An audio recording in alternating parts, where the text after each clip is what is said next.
4月24号，拜登签署了价值950亿美元的对外援助法案，其中包括向乌克兰提供608.4亿美元的援助。它有可能使得战场形势出现重大变化吗？孙先生。当前，俄罗斯正在对这个乌克兰后方的这个后勤系统加大了这个相关的打击。那么，在这样的一个背景下，那乌军如何将获得美国的这一系列的武器真正的运用到这个俄乌战场上？其实这是一个巨大的挑战。其实整个的这个局势看下来，即使乌克兰获得了相关的这个武器，但是在这个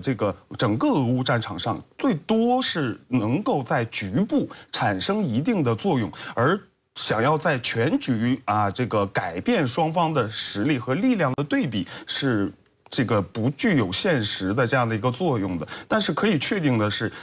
随着这个美国对乌克兰提供更为先进、更为敏感的武器，会使得整个俄乌战场上的这种残酷性和血腥性变得更加的凸显。所以我们这次看到在刚刚通过了援乌法案之后，也传出了消息，就是射程达到300公里的陆军战术导弹系统，按美国的说法，实际上已经到了乌克兰了，而且乌克兰已经用它打击了俄军在克里米亚的目标。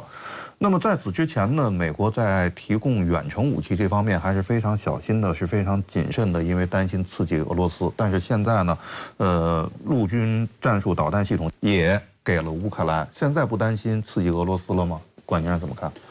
这个恐怕很大程度上也取决于这个战场的这种所谓的态势的真实的这种评估了。眼看这个乌克兰快要这种撑不住了，那么相应的就在加大这种军援的这个力度。从拜登政府最初的那么在强调是不能是吧攻击这种所谓的俄罗斯的这个本土，不希望这种把美国真正的这个卷入进去。可是从媒体的这种披露的这个情况来看，实际上真实情况完全不是这样。美国中情局长伯恩斯多次秘密访问这个乌克兰，按照美国媒体的这个爆料，那么美国中情局至少是在俄乌边境已经建了10个这个所谓的这个地下情报站。这些情报站就是直接的参与到这个俄乌的这个战事进程中。那么，所以随着这种战事的这种推进，那么恐怕这种美西方的这种卷入，甚至是直接介入的这个力度会越来越大。那么，对于这种所谓的军援武器的这种门槛也会不断的这种提升。拜登政府对乌克兰的短期目标和长期目标究竟是什么？尤其是在2024年这个大选年的背景下，是不是只要让乌克兰打下去就行了，而且让乌克兰不要大败、不要崩就行了？至于其他的，拜登政府已经不考虑了。这个对于乌克兰的短期的目标，肯定是希望它不要崩溃，能够支撑住。因为这个对于拜登政府的形象意义重大。拜登之所以能够当选，他对外宣称的也是什么？我是非常有外交和国家安全方面经验的这么一个总统。但是我们现在重新来看一下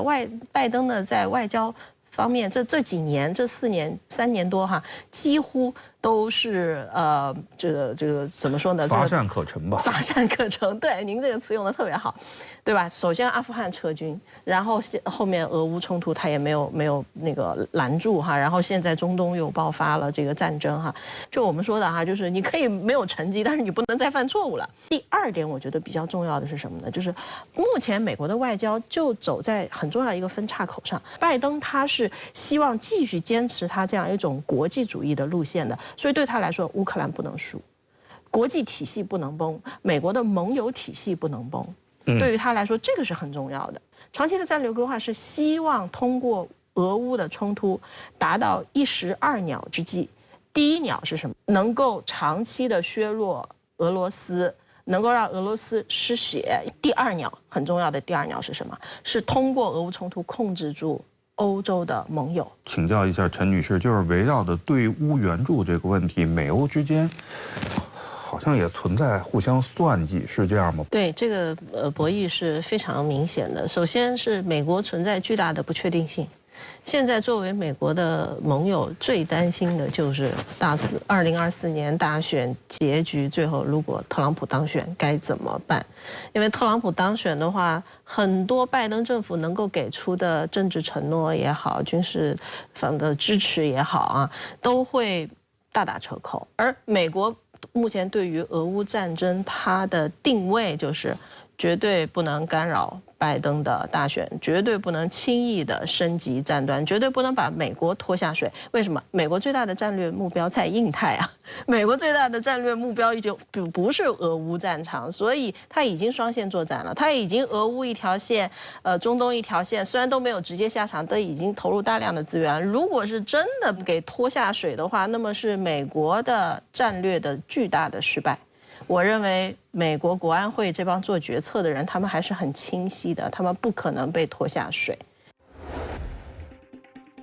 美国总统拜登24号签署高价对乌援助案的当天，俄罗斯驻马使阿纳托利·安东诺夫就批驳美方选择支持战争，站在邪恶一边，指责美国对乌克兰危机拱火浇油。2天后，4月26号晚，乌克兰全境拉响防空警报。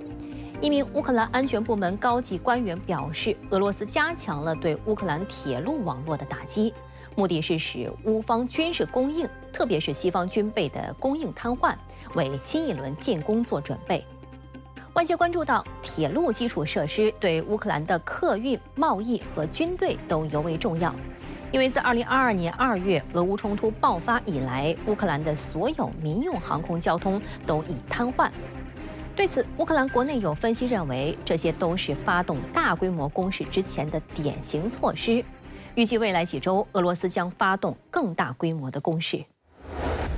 4月28号，乌克兰武装部队总司令亚历山大·瑟尔斯基在社交媒体发布消息称，乌军已从顿涅茨克州的3个村落撤退。他表示，俄军正在整个前线发动进攻，战场局势正在发生动态变化。实际上，在此之前就有乌克兰官员预判，俄罗斯将在春末或夏季发动大规模攻势，或计划在5月9号俄罗斯胜利日之前占领具重要战略意义的东部城镇夏索夫亚尔。对此，俄罗斯政治和军事分析师谢尔盖·波列塔耶夫在今日俄罗斯网站发文分析称，目前的条件还不足以让俄方发动一场大规模的进攻，俄军所需的部队力量和手段尚未成熟。今年夏天，俄方更有可能采取缓慢而有节制的推进攻势，并对前线纵深和乌克兰后方发动空袭。战争是双方的嘛，所以它不仅仅取决于俄军自己的准备的情况，也更取决于这个乌军，它的整体的这个状况。年底或者年初，其实还存在着很大的不确定性，还要根据当时包括这个未来几个月之内的整个战场的动态来决定。除了时间外，下一步攻势的目标地点也备受关注。日前，乌克兰国民警卫队司令亚历山大·皮夫年科表示，俄军将于夏季前后在意想不到的地区对乌克兰展开袭击，并可能试图向哈尔科夫推进。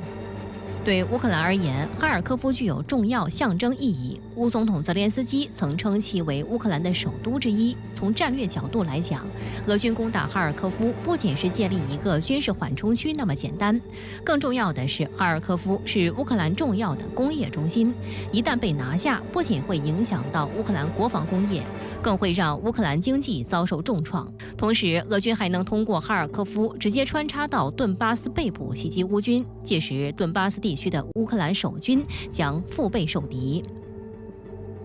2年前最开始俄乌冲突升级的时候，围绕着这个哈尔科夫，其实这样的战斗持续了将近3个月嘛。俄罗斯并没有最终拿下这两个城市所以其实拿下哈尔科夫一直是在俄罗斯的战略之中的但是它的能力能否达到这一点可能还是要打一个问号的。所以我们在看到这个俄罗斯之后，才会这个退而求其次，在195建立起这样一个对它整个这个东部地区的这么一个支撑从这个领土和区域上来讲，肯定是未来的一个非常重要的一个方向。在战术层面，为与乌克兰展开无人机混战做好准备。据俄罗斯塔斯社报道称，日前俄罗斯无人机部队已开始将无人机空战添加到日常军事训练中，并计划紧急培训3500名第一人称主视角无人机飞行员。不过，近期俄军的各项动作预示着其正在进行无人机短板补齐。很可能俄罗斯军方就是瞄准了美国提供给这个乌克兰的这个陆军战术导弹发射系统，以及英国和法国提供给乌克兰的巡航导弹的发射系统。这样一来俄罗斯就可以从2个方向来应对美国的陆军战术导弹，一个呢是靠末端的反导拦截，另一个是靠自杀式巡飞弹无人机前出打击陆军战术导弹的发射系统。在装备方面，近日俄国防部长绍伊古视察了俄罗斯西部夏诺夫哥罗德的兵工厂。该兵工厂十分神秘，在媒体报道中常被隐去厂名。据悉，该厂生产各种不同类型、口径的火炮和航空弹药。日前，该厂恢复了 FAB3000重型炸弹的量产。这种3吨级的超级炸弹被俄媒称之为堪比战术核武器，可由图22M3和图95MS 远程轰炸机搭载使用，用于打击各种复杂和受保护的重要目标。俄媒称，现在我们可以预期，在不久的将来，这种弹药将交付部队，并作为特别军事行动的一部分使用。据俄媒报道，与去年相比，绍伊古参观的神秘兵工厂生产线已经转为3班倒工作模式，各类弹药总体生产率增加了5倍，特别是 FAB500炸弹的产量增加了数倍， FAB1500产量则翻了一番。1年来，从这里送往前线的产品增加至过去的10倍。从目前看，俄罗斯方面的这个军工产能确实已经全面升级，不只是体现在这个航空炸弹方面，还包括火炮、主战坦克等等。俄罗斯有庞大的这个军事工业体系，现在已经进入了战时经济模式之后很多军工厂已经开始陆续的扩大了弹药和主战武器的这个生产线。由于这些武器并不是什么新技术武器，所以一旦恢复产能，能够发挥出巨大的这个生产潜力，显然是乌克兰乃至欧洲国家不能相比的。马上就要到5月9号，也就是俄罗斯的胜利纪念日了。俄军会为迎接这个日子而发起重大的攻势吗？孙先生？那在4月份，那美国对于乌克兰的这样的一个军援是给俄军在乌克兰战场上留存了1到2个月的这样的一个窗口期。那在这样的一个窗口期呢，俄军肯定会抓住对俄军大规模攻势的这样的一个有利期，占据俄军想要占的这种战略的要冲，以及通过大规模的攻势来打乱乌军在整个不管是乌东还是第聂伯河沿岸附近的这种战略部署，来形成更多的对俄军后续有利的局面。那么即使在这个1到2个月之后，美军的这个武器到达了乌克兰，那么对于乌克兰来说，顶多是这个亡羊补牢。如果想要利用这个武器逆风翻盘，其实俄军在这个春末夏初已经形成了固有的优势。其实这里面有很多的这种变数，就是说，如果俄罗斯要全面的强化这种进攻，那么它就势必再一次在国内进行大规模的这种军事动员，是吧？去年他已经进行了这种30万的这种征兵，他要进行这种再征兵吗？普京总统已经开始第5个这个总统任期了，那么他对于他的这个军事安保团队会不会进行这个相应的调整呢？那我们也注意到，是吧？就在这个上周，俄罗斯的一位副防长，是吧？也是和这个俄罗斯现任防长关系非常亲密的，他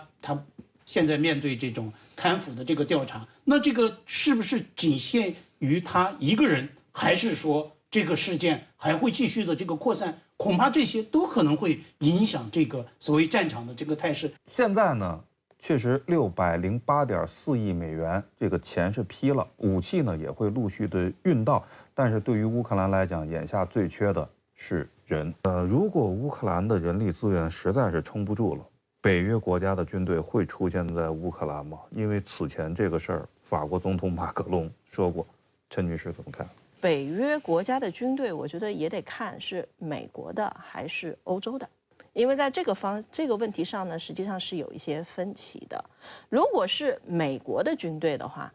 还得看2024年大选是怎么样一种情况。就是如果大选是特朗普上台的话呢，美国对于俄乌战争他的态度会有一个巨变，所以不好说。但如果你要说是欧洲的这个军队呢，由于欧洲现在一直在强调它的自主性，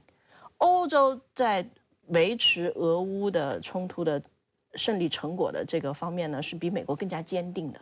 所以欧洲的军队是有可能下场的。我个人认为是可能性比较小的，北约会避免的直接的进行这种大规模的这个军事介入，它的这个所谓的底牌，那么就是通过乌克兰来持续的消耗这个俄罗斯。实际上，它已经完成了这个所谓的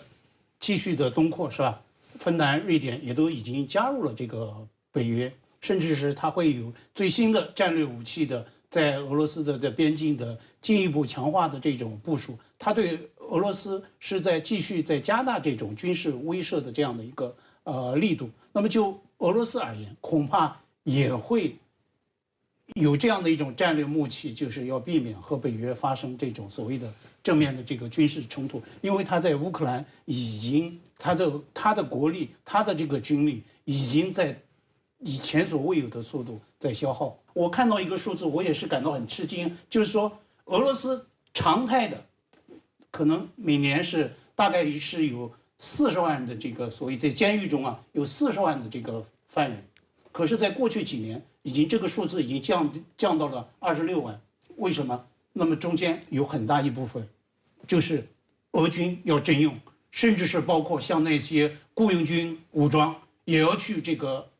征用他们。那俄罗斯它自身它也面对着这个所谓的这个人口危机所以恐怕对于俄罗斯来说，它怎么样能维系它现在在乌克兰的在俄方认定的所谓的新领土，或者是说在顿巴斯地区，那么至少现在俄罗斯还没有这种完成全面的控制，恐怕这个对于他们来说是相对来说是比较现实的这种